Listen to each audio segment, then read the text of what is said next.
Quel conseil donneriez-vous, vous parliez d'élèves, à des jeunes gens qui, actuellement, débutent dans la carrière? Je sais que c'est une question assez classique. Oui, je leur dis, si la vie de tous les jours vous suffit, ne devenez pas comédien. Si vous avez l'imagination à revendre, l'imagination qui vous gêne, tellement importante qu'elle vous gêne dans la vie de tous les jours, alors allez mentir sur une scène. Oui, alors, vous ne faites partie d'aucun mouvement, vous ne militez pas, je ne vois jamais ou rarement votre nom au bas de pétitions, de manifestes. Laquelle? Pour la liberté de l'avortement. Est-ce que le nom d'une actrice a du poids dans une pétition comme celle-là, dans un manifeste? C'est pour ça que j'ai donné le mien.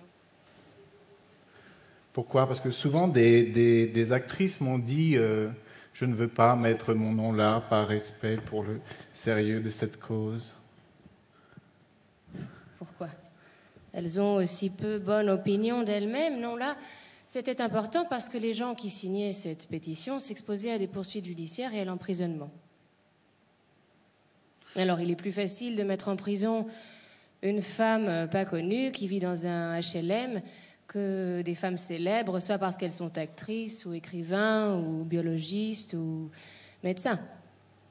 Vous pouvez être un exemple de comportement. Moi? Des femmes peuvent suivre en disant « Tiens, du moment que Jeanne Moreau pense cela, le dit, le fait, c'est que c'est bien. » Est-ce qu'on peut suivre une actrice comme on suit un écrivain? Mais vous voyez, mais qu'est-ce qu'il y a de différent? Ou un acteur, non? Bon, oui, mais alors qu'est-ce qu'il y a qui vous chiffonne dans l'état d'acteur ou d'actrice? Qu'est-ce qu'il y a?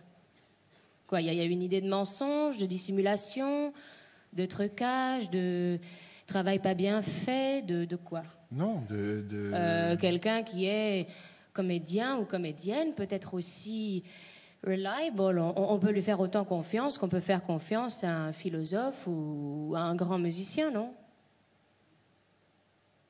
Comme cadeau de retour, je vous ai amené quelqu'un qui vous a souvent fait rire aux larmes à la télévision. Ce quelqu'un qui est un brillant sociétaire de la comédie française, c'est Robert Hirsch. Robert Hirsch, vous savez que les téléspectateurs étaient très tristes parce qu'ils ne vous avaient pas vu depuis longtemps.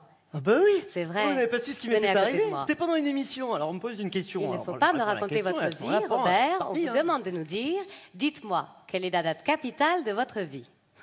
La date capitale de ma vie, ça a été, sans aucun doute, le jour où j'ai eu mon premier prix de comédie au conservatoire. Qu'est-ce que vous donniez comme scène?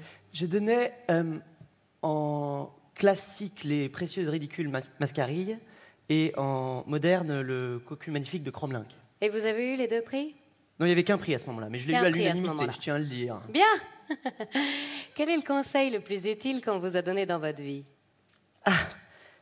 C'est une grande amie à moi qui m'a donné ce conseil. C'est foutant et voix grand. Eh ben, je vous jure, c'est utile. Ouh là là.